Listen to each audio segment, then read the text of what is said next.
Youth Congress ജില്ലാ president Francis അർക്കിപ്പറമ്പിലിന്റെ ആരോപണങ്ങൾ തള്ളി ഉപ്പുതറ പഞ്ചായത്ത് പ്രസിഡന്റിന് പിന്തുണയുമായി ആദിവാസി ഊരുമൂപ്പൻ രംഗത്ത്. കരിഞ്ഞാറ്റിൽപ്പടി റോഡ് നിർമ്മാണത്തിനെതിരെ ഉയർത്തിയ ആരോപണം അടിസ്ഥാനരഹിതമെന്നും ST വിഭാഗത്തിൽപ്പെട്ട 6 വീടുകളും 4 പേർക്കിവിടെ ഭൂമിയുമുണ്ട്. ഇത് മറച്ചുവെച്ചാണ് പഞ്ചായത്ത് പ്രസിഡന്റ് ഫണ്ട് വകമാറ്റി സ്വന്തം വീട്ടിലേക്ക് റോഡ് നിർമ്മിച്ചുവെന്ന ആരോപണമെന്നും ഊരുമൂപ്പൻ സാബു സിറ്റി വിഷനോട് പറഞ്ഞു.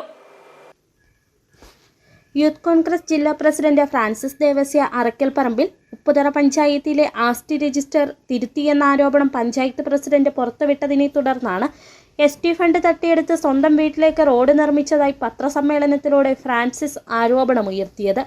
എന്നാൽ ഈ ആരോപണം പാടെ തള്ളി പഞ്ചായത്ത് പ്രസിഡന്റിന് പൂർണ്ണ പിന്തുണ നൽകുകയാണ് ഊരുമൂപ്പൻ. 10ഓളം കുടുംബങ്ങൾക്കിവിടെ ഭൂമിയുണ്ട്, 6 വീടുകളും നിലവിലുണ്ട്.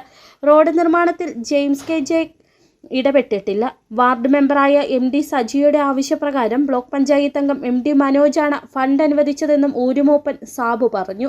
2023-24 കാലയളവിൽ ഇവിടെ ST കുടുംബങ്ങളാണ്, ഇവിടെ 10ഓളം കുടുംബങ്ങൾ താമസിക്കുന്നുണ്ട്. അവർക്ക് വേണ്ടിയിട്ട് അനുവദിച്ച റോഡാണ്. പഞ്ചായത്ത് പ്രസിഡന്റിന് പൂർണ്ണ പിന്തുണ നൽകുകയാണ് ഊരുമൂപ്പൻ. 10ഓളം കുടുംബങ്ങൾക്കിവിടെ ഭൂമിയുണ്ട്, 6 വീടുകളും നിലവിലുണ്ട്. റോഡ് നിർമ്മാണത്തിൽ ജെയിംസ് KJ ഇടപെട്ടിട്ടില്ല. വാർഡ് മെമ്പറായ MD സജിയുടെ ആവശ്യപ്രകാരം ബ്ലോക്ക് പഞ്ചായത്ത് അംഗം MD മനോജാണ് ഫണ്ട് അനുവദിച്ചതെന്നും ഊരുമൂപ്പൻ ഇടപെട്ടിട്ടില്ല. വാർഡ് മെമ്പറായ MD സജിയുടെ ആവശ്യപ്രകാരം ബ്ലോക്ക് പഞ്ചായത്ത് അംഗം MD മനോജാണ് ഫണ്ട് അനുവദിച്ചതെന്നും ഊരുമൂപ്പൻ സാബു പറഞ്ഞു. ഏറെ ശോചനീയാവസ്ഥയിലായി കിടന്ന റോഡ് ഗതാഗത യോഗ്യമാക്കുന്നതിന്